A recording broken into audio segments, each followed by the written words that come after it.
I'm going to talk about the toolbox LeadDBS and how LeadDBS data can be handled, and specifically with the perspective on Connectomics research in DBS patients. And yeah, so what is DBS? Like when I'm talking about LeadDBS, obviously we talk about DBS as well. And I know that Julian has introduced DBS briefly. I'm just going to say it again. DBS is a therapy for example, movement disorders like Parkinson's disease in advanced stages. And it is an invasive therapy where electrodes are implanted in deep targets of the brain, so deep nuclei of the brain, and thereby the brain circuits are modulated, and then symptoms can be alleviated. And with LeadDBS, the software, we can localize where exactly those electrodes that are implanted in patients' brains land. So where exactly are they placed? And this is something that's really essential for clinical reasons, but also for research. It's really interesting. And this is mainly the work, the whole toolbox is mainly the work of Andreas Horn and colleagues. And here on the left, you can see, wait, I'm just getting a notification. Can you still hear me? Yes, perfectly. Okay, great. Here on the left, you can see a picture of Andreas Horn and his lab and his NetStim group. And there's many people there working with LeadDBS, or basically everybody. And so many of them are here today as well, I saw. And what's amazing about LeadDBS is that it is open source. So it's free to use for everyone. It's not a clinical tool as per se, but it's a research tool. And now I'm just going to quickly explain a little bit what you can do with this toolbox. So as I said, you can see where the electrode is landed in the target structure in the brain. And this is done by fusing or by registering preoperative MRI data with postoperative CT or MRI data. And then using these registrations, we can then warp the registration into a normalized space, or a standard space, like an MNI space, and then we can apply atlases. And it's really amazing because in LeadDBS there's loads of resources, loads of atlases that one can access, and that display the small nuclei of the subcortex, which are really hard to visualize otherwise. And here you have all these brain atlases as resources, but then there's also lots of add-on structures within the LeadDBS toolbox that allow, for example, to also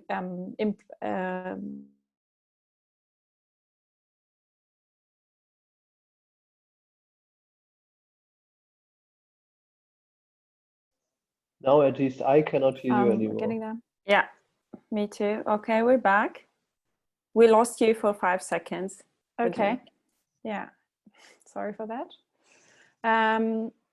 Okay, so use of brain atlas, as I said, then you can fuse electrophysiology data with imaging data, and you can also do connectivity analysis, which is really great.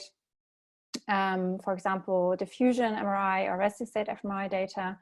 And then also look at clinical or behavioral scores. So for example, how electrode placement sort of varies or relates to varying scores in behavior. And I have an example or two for you later. And yeah, with all of these tools, LeadDBS is this very still ever growing and expanding platform where lots of people also interact. This is why there's loads of an ever growing community, international community that work together on publications, share data. And this is why I think this topic was also chosen to be relevant for DataWeek. For me, this is a magical LeadDBS is a magical place, a magical tool, because I'm a psychologist and I'm looking at all these clinical data and all the networks of the subcortex. And DBS sort of is an opening window into why, like, what little modulations by, for example, electrode placement can happen and can actually interfere with behavior. And for a psychologist, that's obviously very, that's for a psychologist like me, but probably for everyone else as well, this is very interesting. Here you have an example of my own work where you could see that this is the subthalamic nucleus, which is a typical stimulation target for DBS in Parkinson's disease. And you can see here the motor segment, which is in blue, and the non-motor segment, which is in yellow here. And these are two patient examples. And this, this orange bubble is basically the part of the tissue that is stimulated by the electrode, by the electric current. And then you can basically make an estimation of how much tissue is stimulated and where it's exactly stimulated for each patient, because you know the electrode stimulation parameters.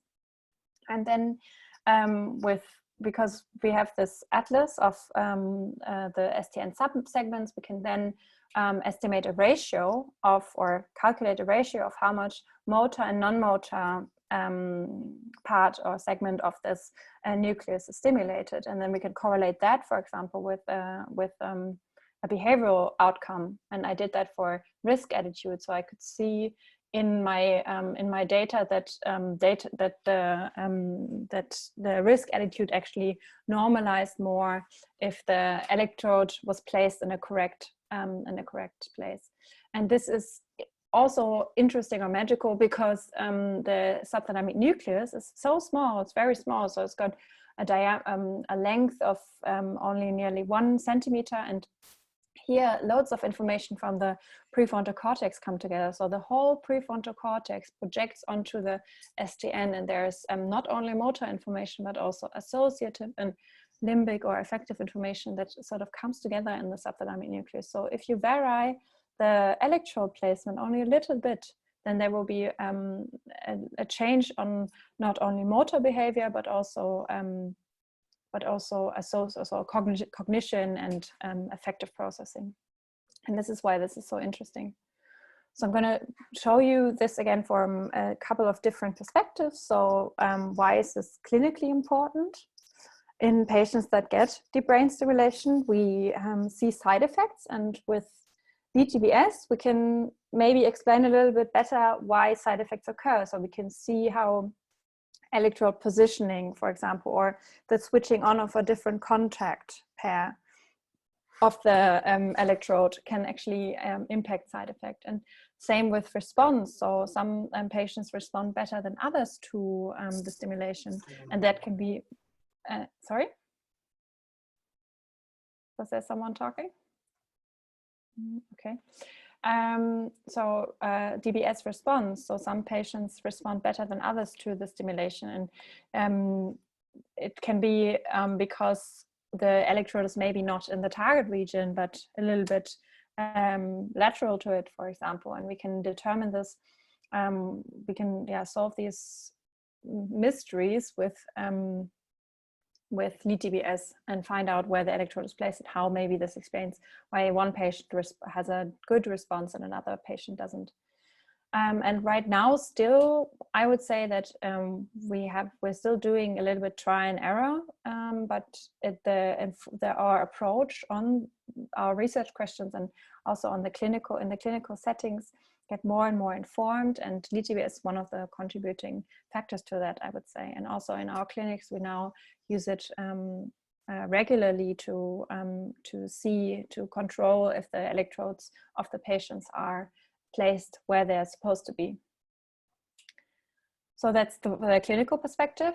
Now the scientific perspective, or the scientific importance of the software, I would say, is that you can analyze the electrode placement in the target region that is very small, and also in the subcortex. I already said that, and it's very hard to access the subcortex. And you can now look at behavioral scores and their relationship to maybe stimulation impact, electrical impact that the stimulation has on different parts of, on different structures of the subcortex.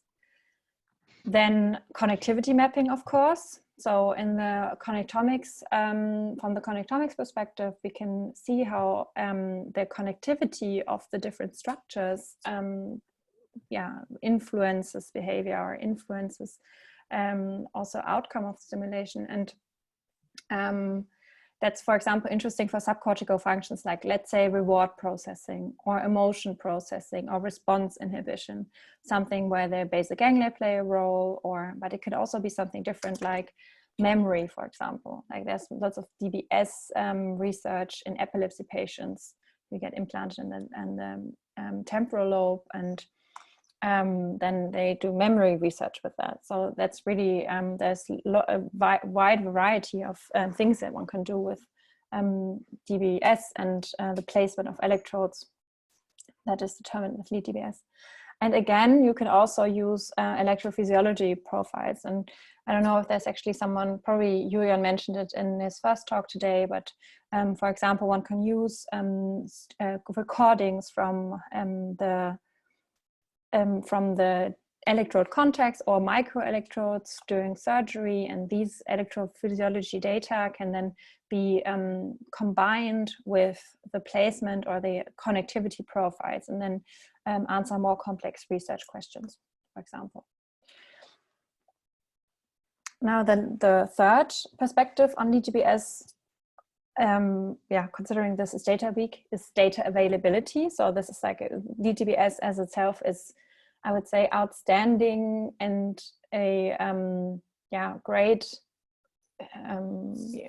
example for others because it's open source and everybody can contribute. Everybody who wants to be a contributor can do that and can help develop it. And then there's this large range of cortical and subcortical atlases that is available within DBS, and it's collecting more and more DBS target points or sweet spots or all these atlases and parcellations that can be used. And all of this is available in DBS. It's this vast amount of open source data, which is like organized in a really straightforward manner. And I think this makes DBS very special. And also tools like toolboxes or tools that are developed by other researchers are then implemented in DBS, like for example the tool PACER, which is like this really great tool for registration of CT images and MRI images, and just making our work so much easier. Oh no, actually PACER is electrode reconstruction, sorry, just got confused there for a second. Let's say one of the things that was difficult is that we implanted electrodes that had different, that were sort of segmented, and we didn't know which way the segments pointed of the electrode contacts. And then there was another tool of Till Dembeck implemented that sort of estimates how the turning angle of the electrode is once it's inserted during surgery, and that's like problem solved. That's like a really good tool, and everybody can access it through DBS. Also models of complex stimulation parameters. So there's how to model stimulation of brain tissue. There's different variations that can be accessed in DBS, and also links to, for example, normative connectomes. So if you don't have your own patient data, resting state data, or diffusion MRI data, you can also use normative connectomes of patient or healthy samples that are accessible, or like really nice backdrops that make the visualization really cool. And so all of this is in DBS. Here is an example. So actually lots of this material I stole from Andy's talks during the DBS workshops that we do. So this is all his video, and here the video demonstrates the atlas and how basically the atlas the distal atlas, which is a subcortical atlas, including not only the thalamus and basal ganglia, but also like all the different subcomponents. So, for example, the motor, associative, and limbic subparts of structures like the pallidum. And then you can, in the visualization tool of LeadDBS, you can then not only display the electrodes, but also display the different structures, display add-on fibers, and see where the fibers are, how the fibers are wired through the brain. And you can see, yeah, for example, the volume of tissue activated. You can add and see where the tissue of the brain is actually stimulated, and all of this is just the visualization here. Not even computations yet. And then on top of that, there's things like group analysis that you can do, and yeah, lots of cool stuff. Maybe just adding on to that, there are some suggestions to how to handle clinical data in research with LeadDBS, and also connectomics research in particular, that are evolving and being discussed. And these are just some I slapped on the slide here, but there's probably lots more we can add to that. Data sharing is something that, in my experience, has been is really helpful, and I think should strongly be encouraged. And that's enabled, for example, by anonymizing your data, and then sharing even data parts. So, for example, your time series of your data, or the electrode localizations, or clinical scores. You can share imaging data if you skull strip it. Obviously, there's data.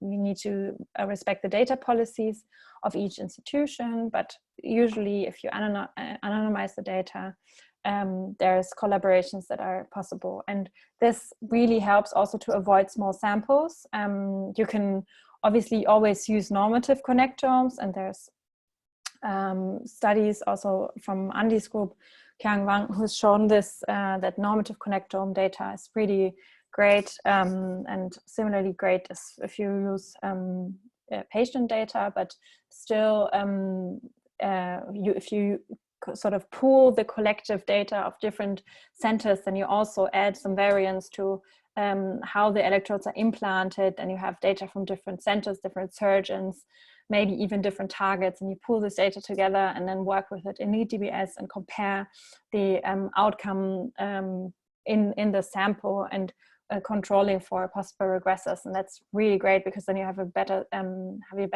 effect sizes than if you have a small sample, right? Then also it's important, I think, and that's also something that LeadDBS helps us do, is to make results comparable. You can use the atlases, and for example, the distal atlas that I presented in the video before, that's something that's now increasingly used in many publications, and is something has become like sort of a standard to look at the subcortex. And this also helps us to make results comparable, and then also oneself. So if you have data, if you come to a great result using LeadDBS, you can share your results possibly over LeadDBS, and maybe if you find a new tract that is of interest, or a new DBS target point, sweet spot, then this can be shared with the community and evaluated with the community, which is great. And still at the same time, in this group analysis, you can still take all sorts of regressors into account, like for example, disease progression or other behavioral parameters, no? And you can report those. So this is this community aspect. Then in LeadDBS, it's a growing community. I already said that. Over 10,000 downloads since 2015, and there's this user level that you can just download it. You can download the software toolbox, or you can also become a developer and add to it and help develop it further. And what's really great is that many people who use LeadDBS also actively take part in the exchange, also scientific exchange, and help support exchange. And there's here on the website leaddbs.org, you can see here there's a not only a manual, but also like a Slack channel that you can post your questions to, and a knowledge base with lots of different walkthrough videos, or at the resources that DBS has. And I think that makes it really great and accessible as well.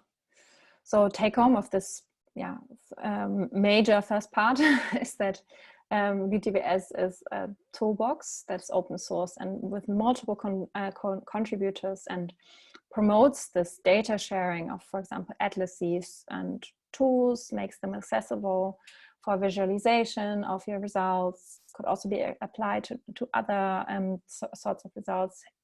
Just the viewer alone is great. And it's also great for scientific exchange. And using DBS and pooling data, for example, and share also clinical data in an anonymized way can or has already led to many collaborative, also very successful publications, and will continue to do so in the future. Now I want to briefly give you an example of how DBS can be used in the Connectomics setting. I'm going to present to you some of my own work for that. Again, this figure is stolen from Andy Horn, but it's really nice because you can see here a pixelation. So here is different brain areas, and these are colored in different ways. So we have the cerebellum here and the prefrontal cortex, and all of these brain regions are connected with a certain strength in the functional connectivity here. And now if we stick an electrode, no matter where, let's say it's epilepsy patients, a patient, and we're doing focus diagnostics of the seizure focus, then the electrode might be in this location here.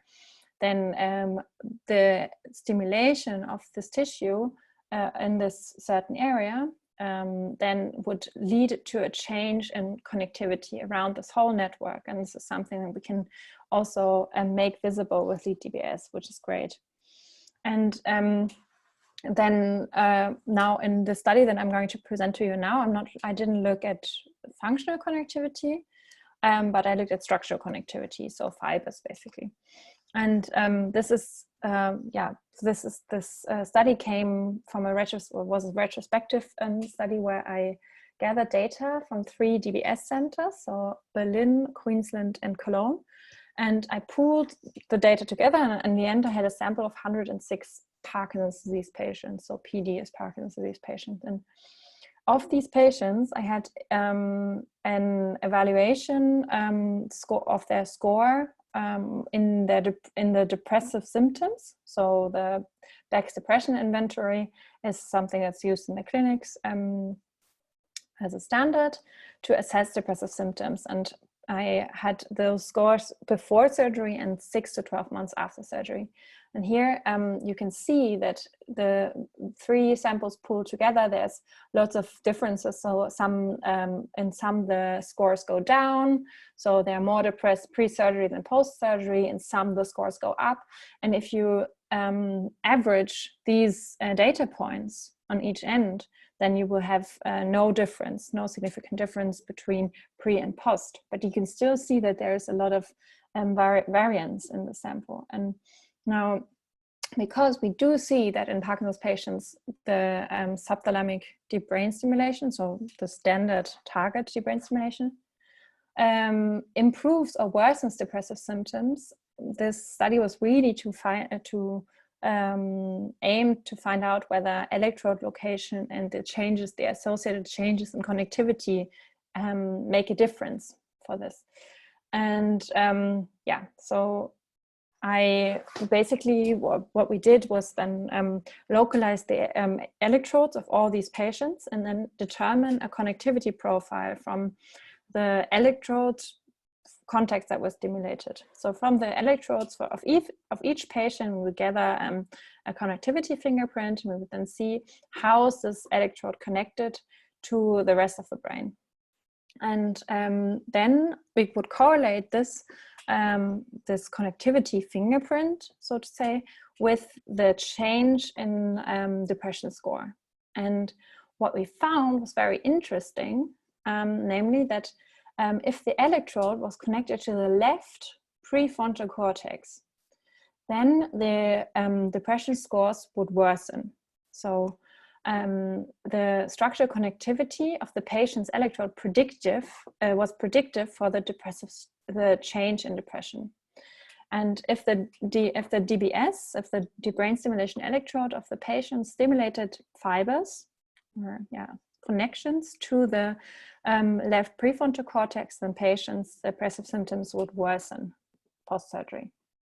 And to do this in a more controlled way, we had to split the sample into two parts. We had a training data set that consisted of 2 samples and a test data set that consisted of a 3rd sample. And what was then quite cool was that all the samples could predict each other. And so either cohort could be the test cohort and be predicted by the others. So based on this data on this R-map, it's called, so on this predictive map of the Berlin and Queensland sample, we could use this map and predict the Cologne data set based on this. So this was something that was then finding that was very robust. And why this target makes sense, why this specific pattern makes sense, is that the left, specifically the dorsolateral prefrontal cortex, is also we know that it's hypoactive in depression. So in patients with depression, the left dorsolateral prefrontal cortex is hypoactive, and this is something that's been shown by, for example, Mayberg and colleagues, but also many others. And now this is also why repetitive TMS, so repetitive transcranial magnetic stimulation, is applied onto exactly this target to modulate the connectivity, or the let's say the metabolism, the activity there. And this then leads to RTMS is a treatment for depression, or can be a treatment for depression also in Germany, and then can lead to an alleviation of symptoms, and sort of fits together with this data as well, that we see this specific hotspot for negative connectivity change here in this area. Okay, so take home from this very small example was just now that there's evidence that the DBS of the subthalamic nucleus, which is the target in Parkinson's disease, impacts local and distributed networks in the human brain. And also connectomic analysis can help to better understand the connectivity that underlie the behavioral variants we see, for example, in depression scores in our experimental data. So I hope that with this overview, I've given you a little bit of an idea of how you can use lead DBS in cognitive neuroscience research and also connectomic research. And there would be so much more that I could talk about now, but I would like to give you some time for questions if you have any. Thank you. All right, thank you, Friederike. So we have time now for make some questions. So if there is any in the chat, here. Let me see. I have a question. Thank you very much. Very nice talk, Friederike. Very beautiful figures and videos. So yeah, okay. Yeah, give credit to Andy. Yeah, we always do. Yeah. But I know it's not only other things. Actually, I like the gradient of colors with across the STN really much. I think that is your work.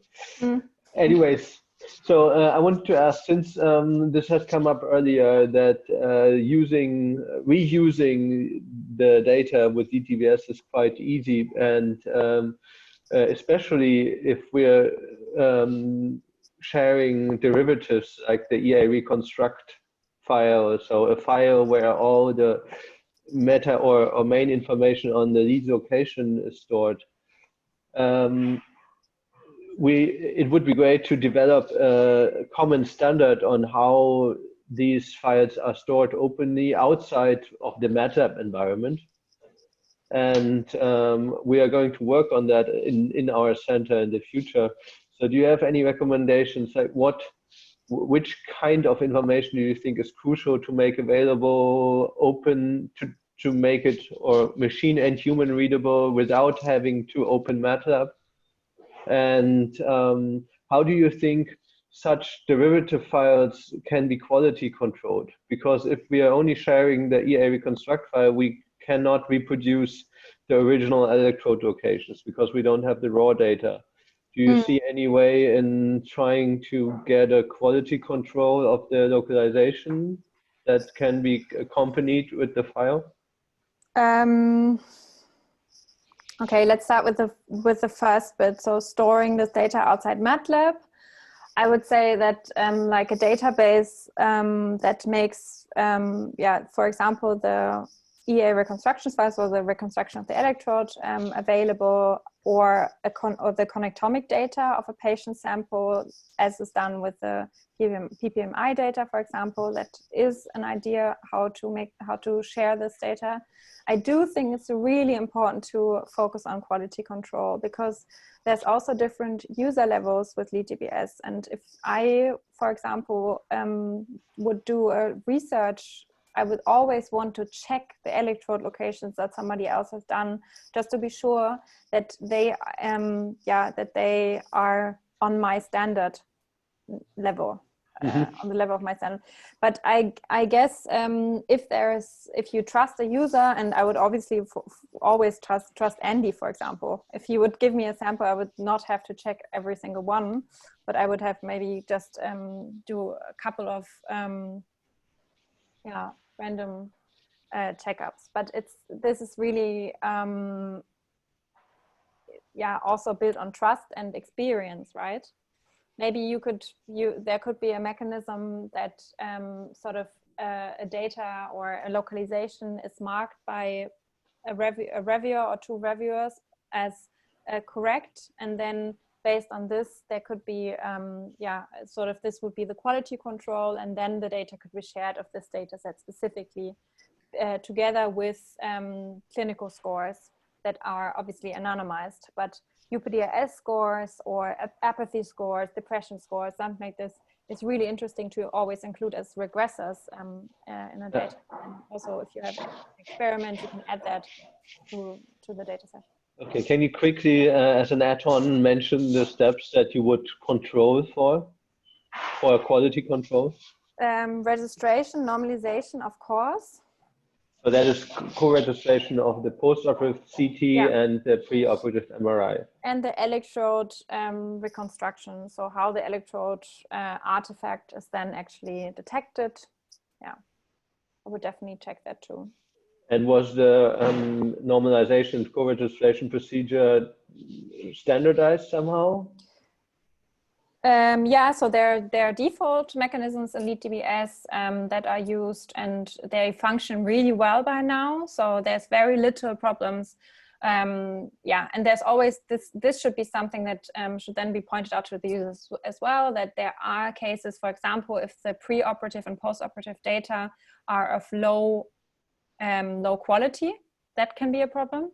Or if they lie far apart in time, because then neurodegeneration happens, and then maybe the ventricles are really enlarged in the second image, and then the normalization looks really weird, like something like that. And so that means also the disease itself can impact the quality.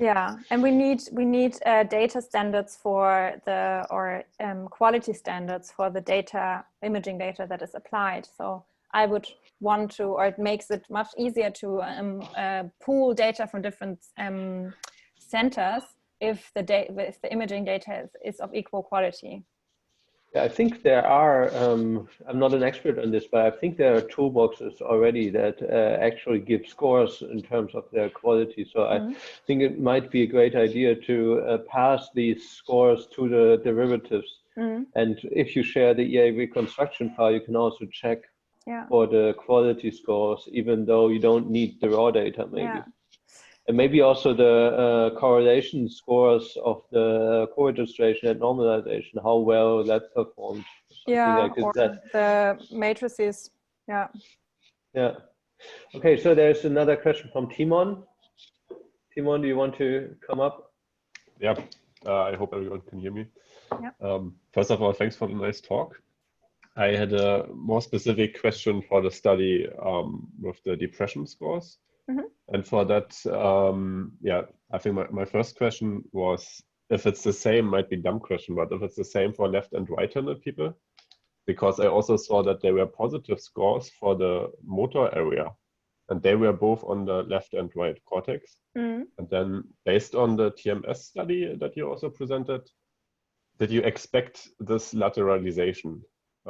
Because for me, yeah, this is very interesting. Yeah, I think for left and right-handedness, I'm not aware of any evidence that points towards a relevance for this in terms of depression. So I don't think that left or right-handedness, one of them is more depressed more often. But yeah, if you would combine this with a behavioral task, for example, then you would definitely have to look at handedness as well. But we didn't use this as a regressor in the study because, like, for example, there's more striking regressors that were variables that could affect the results. For example, the outcome in motor on the motor side. So how much the motor symptoms improve with DBS obviously affects the mood of the patients. We didn't see any effect there, but yeah, this is, I think, also repeated now by others, by Barbara Holunda, and there will be more research on this also, maybe comparing this with other scores like an apathy score, for example. I think those were more pressing covariates that we were interested in than handedness, but I'm also not aware of any literature on this. Yeah. What was the other question? Yeah, the other question was related if you expect the lateralization, because also for the TMS studies, they are also only doing it on the left prefrontal cortex and not on the right. Yeah, we were definitely expecting the lateralization here, or it makes a lot of sense because the left prefrontal cortex has been implicated in this emotion regulation and sort of also regulation of negative affect. And yeah, there's some research from different sources, electrophysiology and also MRI studies that show that the activity of the left dorsolateral prefrontal cortex is altered in patients with depression, and then that is actually mostly patients with major depression. And here in Parkinson's disease, it's a little bit more complicated because depression is a subsymptom of Parkinson's disease, and then maybe a whole different story. But just according to the cognitive, the structure connectivity, it doesn't seem to be such a different story. Okay, thank you. I have another question. Did you do the statistics within DBS, or is there a tool for that? The structure I honestly have never used it. I really haven't used it, and I wonder how it has evolved over the time. So the structure connectivity statistics, no, I've done that by hand. But you can, the thing is that the code of LeadDBS is,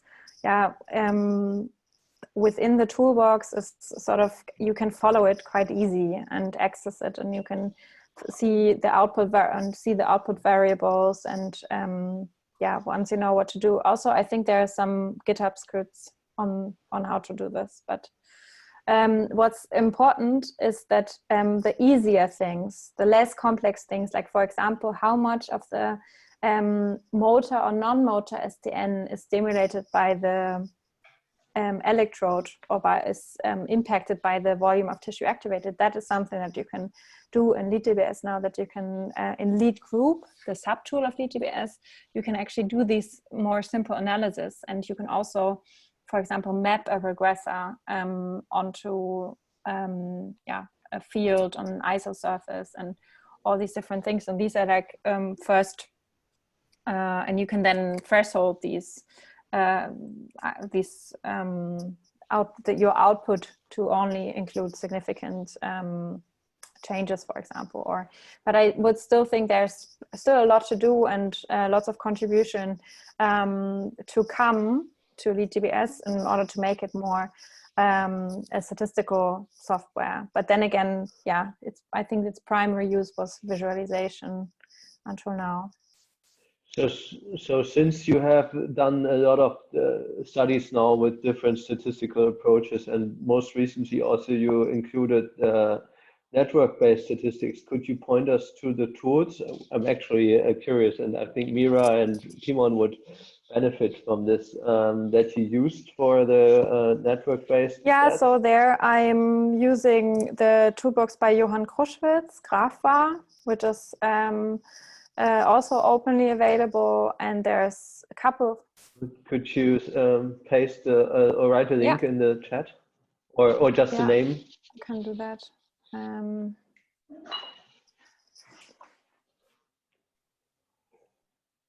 Meanwhile, anyone else having questions? I think we will have the final 5 minutes. If you have any questions, post them in the chat. GraphVar. Okay, so I'm going to add this.